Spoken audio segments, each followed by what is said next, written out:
Middle store আজকের গুরুত্বপূর্ণ সংবাদ শোনার লাগি খাসাড়ি ভাষার সংবাদ এই চ্যানেলও আপনারা সবাইরে জানাই ধন্যবাদ। আপনার কাছে অনুরোধ আপনারা এই চ্যানেলটা সাবস্ক্রাইব করিয়া সঙ্গে থাকবা, তাহলে শুনিলাম আজকের আন্তর্জাতিক গুরুত্বপূর্ণ সংবাদ। আমেরিকার ইসরায়েলে মিলিয়া ইরানের উপরে হামলা করে দিতে পারেন। বিভিন্ন নিউজ চ্যানেলের মাধ্যমে বোঝা যায় যে বর্তমানে আমেরিকা, ইসরায়েল এবং ইরানের পরিস্থিতি খুব বেশি খারাপ। কোন সময় ইরানের উপরে হামলা হইব বলা যান না, কারণ আমেরিকার নির্বাচিত প্রেসিডেন্ট ডোনাল্ড ট্রাম্পের উপরে অনেক চাপ সৃষ্টি করা ওর ইরানের নিউক্লিয়ার সাইটের উপরে হামলা করার লাগিয়া। আর ডোনাল্ড ট্রাম্পের কিছু বক্তব্য এবং তার কিছু নীতির দ্বারা বোঝা যায় যে তারও নিয়ত বলা নাই ইরানের প্রতি। ডোনাল্ড ট্রাম্প গদ্দিতে আওয়া মাত্র হয়তো ইরানের উপরে হামলা শুরু হয়ে যেতে পারে নিউক্লিয়ার সাইট ধ্বংস করার লাগিয়া। কারণ আমেরিকা এবং ইসরায়েলের উদ্দেশ্য ইয়ে থাকলো যে ইরান যাতে পরমাণু শক্তিধর না হয়, যার কারণে আমেরিকা এবং ইসরায়েলের স্যার যে ইরানের উপরে হামলা করত।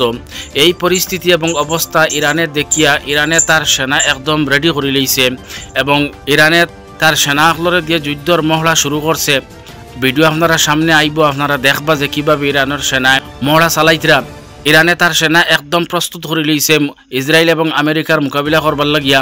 ইসরায়েলের কিছু নিউজ চ্যানেলে খর যে ইরানের এই যুদ্ধর মহড়া দেখিয়ে বোঝা যার যে ইসরায়েলে এবং আমেরিকা ইরানের উপরে হামলা করবার আগে নি ইরানে ইসরায়েলের উপরে ভয়ঙ্কর হামলা করি দেয়। যে ইরানে এমনভাবে মহড়া চালার এমনভাবে প্রস্তুতি নেয় যে বোঝা যার আমেরিকা এবং ইসরায়েলে হামলা করবার লাগে হয়তো ইরানে ইসরায়েলের উপরে হামলা করে দিতে পারে।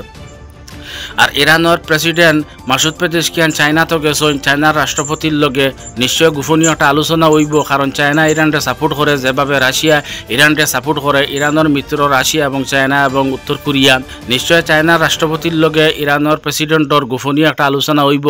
এবং বর্তমানে ইরানের প্রেসিডেন্ট ইরাকও গেছেন, ইরাকর ইসলামিক রেসিস্টেন্সর লগে মুলাকাত করবার লাগি রেসিস্টেন্সর লগে গোপনীয় আলোচনা হইব।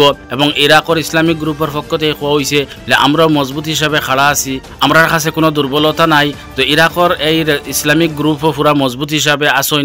এবং হিজবুল্লাহর মুখপাত্র কইসেন নাইম কাসিমিয়ে যে আমরা আগে থাকি আরও শক্তিধর হইয়া উঠিয়া আমরা দুর্বল হইছি না, আমরা মজবুত হিসাবে বর্তমানেও খাড়া আছি আমেরিকা এবং ইসরায়েলের লগে মোকাবিলা করবার লাগি। তো ইরানে দেখা যায় চতুর্দিকে তার প্রক্সি যুদ্ধগুলো রেডি করেন এবং ইরানে পুরা তার সেনাও প্রস্তুত করে লইছে আমেরিকা এবং ইসরায়েলের লগে মোকাবিলা করবার লাগিয়া। আর বর্তমানে অনেক দিন থেকে ইরান আর্থিক দিক দিয়ে অনেক দুর্বলতার মধ্যে আছে, কারণ ইরানের জিনিস অনেক দাম।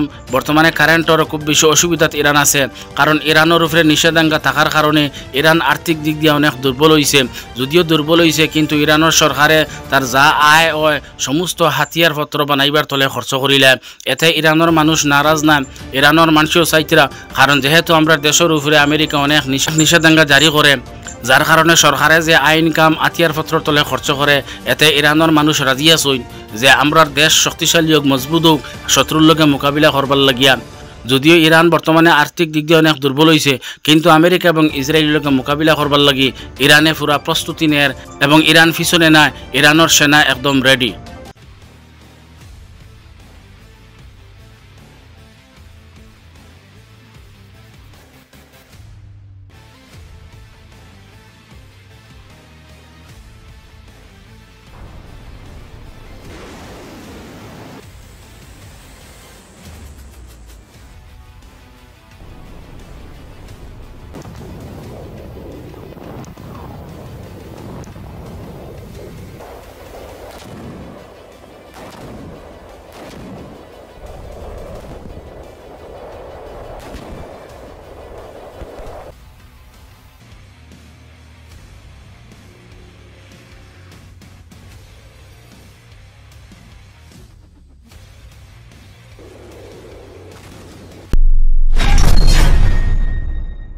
হিজবুল্লাহর মুখপাত্র নাইম কাসিমিয়ে ঘোষণা দিছেন যে ইসরায়েলে বারবার যুদ্ধবিরতির নিয়ম লঙ্ঘন করার আর ধৈর্য ধরা যাইত না, ধৈর্যের বাইরা হয়ে যার। গতিকে নাইম কাসিমিয়ে লেবাননের সরকারের লগে মাতিছেন যে ইসরায়েলে যদি কন্ট্রোল করা যায় না তাহলে আমরা হামলা শুরু করে দিমু, কারণ আমরা দুর্বল হয়েছি না, আমরা আগে থেকে আরও মজবুত হিসাবে খাড়া হয়েছি। আর ইসরায়েলে আপত্তি জানাইছে যে হিজবুল্লাহ নদীর হিফারও গেছেন না, যার কারণে আমরা হামলা করিয়ার এবং আমরা সেনাও বার করিয়া আনিয়ার না আর আনতামও না। আমরা হামলা করিয়ার যত সময় হিজবুল্লাহ নদীর হিফারত আইবা না আমরা ততক্ষণ পর্যন্ত আমরা সেনাও বার করিয়া আনতাম না লেবানন তাকিয়া এবং হামলাও বন্ধ করতাম না। কিন্তু হিজবুল্লাহর পক্ষ থেকে কইছে আমরার সদস্য নদীর অফারও আই গেছইন, ইসরায়েলে যে আপত্তি করের এটা একদম মিথ্যা, ইসরায়েলে বাহানা বার করের কিন্তু আমরার সদস্য নদীর অফারও আই গেছইন। এর বাদে ইসরায়েলে যুদ্ধবিরতির নিয়ম লঙ্ঘন করের, যদি ইসরায়েলে আর যুদ্ধবিরতি লঙ্ঘন করে লেবাননের মানুষের যদি সে পরিশান করে তাহলে আমরার পক্ষ থেকে হামলা আরম্ভ হয়ে যাইব। তো গাজা সম্পর্কে আজকের গুরুত্বপূর্ণ খবর এবং দুঃখজনক খবর হইল যে ইসরায়েলে প্রথম থেকে যেভাবে গাজার মধ্যে গণহত্যা করিয়ার এখনও গণহত্যা করার, কিন্তু এখন হামলার হারটা আরও বেশি বাড়াইছে। প্রতিদিন শতাধিক ফিলিস্তিনি শহীদ হইতরা এবং শহর ঊর্ধ্বে মানুষ গুরুতর জখমী হইতরা। আজকে রাদওয়ান অঞ্চলও একটা বাড়িত বোমা হামলা করার কারণে ৬০ জন ফিলিস্তিনি শহীদ হয়েছেন এবং কয়েকজন গুরুতর আহত হয়েছেন। এবং মধ্য গাজার উল সিটির একটি আবাসিক বোমা হামলা করার কারণে ২ জন ফিলিস্তিনি শহীদ হয়েছেন এবং কয়েকজন গুরুতর আহত হয়েছেন। এবং রাফা শহরের উত্তরে খিরবেত আল আদাস অঞ্চল বোমা হামলাত আরও ২ জন ফিলিস্তিনি শহীদ হয়েছেন এবং কয়েকজন ফিলিস্তিনি গুরুতর আহত হয়েছেন। তো এইভাবে ইসরায়েলে হামলা করি আর গণহত্যা চালার আর এখন হামলার পরিমাণটা খুব বেশি বাড়াইছেন। ইসরায়েলের আসল উদ্দেশ্য ইয়ে থাকলো যে গাজার মানুষ একবারে শেষ করিলে বা গাজার মধ্যে ইন্দোনেশিয়া একটা হসপিটাল আসলো, এই স্বাস্থ্য মন্ত্রণালয়ের পক্ষ থেকে হওয়া হয়েছে যে ১২০ ধরনের মেডিসিন আমরার কাছে নাই, যে ১২০টা ঔষধ গুরুতর জখমী যারা আছেন এরারে সুস্থ করিয়া তুলতে হইলে এই ১২০টা মেডিসিনের খুব বেশি দরকার, একান্ত দরকার। কিন্তু আমরা এই মেডিসিনটা পাইয়ান না, কারণ বাইরে থেকে মেডিসিন আইয়া গাজার ঢুকতে দিতরা না ইসরায়েলের সেনায়, খানি ঢুকতে দিতরা না, ফানি ঢুকতে দিতরা না। ইসরায়েলের সেনার উদ্দেশ্য এবং ইসরায়েলের উদ্দেশ্য ইয়ে থাকলো যে গাজার মানুষ যেভাবে বোমা হামলা ধ্বংস হইতরা এইভাবে উপাস থাকিয়া এবং জখম অবস্থায় খাটা মূর্খর মতো আষাঢ় খাইয়া খাইয়া মৃত্যুবরণ কর্তা। এই উদ্দেশ্যর কারণে ইসরায়েলের সেনা গাজার মধ্যে মেডিসিন খানি ফানি কুচ্ছু ঢুকতে দিতরা না। আর গাজার মানুষে একটু ঠান্ডার কারণে অনেক কষ্ট কতরা বাড়িঘর নাই আকাশর নিচে তাবু বানাইয়া রইতরাম।